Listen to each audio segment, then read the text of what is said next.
哦，这个推背感特别好。又来了一台保时捷卡宴，大老远从中山开过来给我整备了，处理这个疑难杂症。它呢区别的地方换了火花塞、汽油格，并且洗了油路，这个加速抖动依然存在。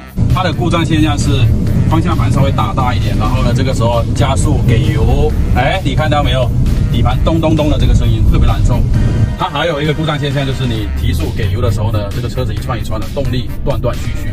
他去上一家维修的地方跟他说这是缺缸导致的，以我经验不是缺缸，因为如果是缺缸的话，仪表会有引擎故障灯，并且故障灯会是闪烁的。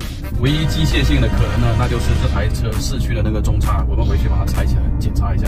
分动箱我们已经把它拆下来了，我们把它分解开来看是不是它坏了。分解分动箱之前，我们必须得把这个分动箱的油把它倒出来。你看。这个油又黑又臭，可想而知，这个离合器片肯定是烧掉了。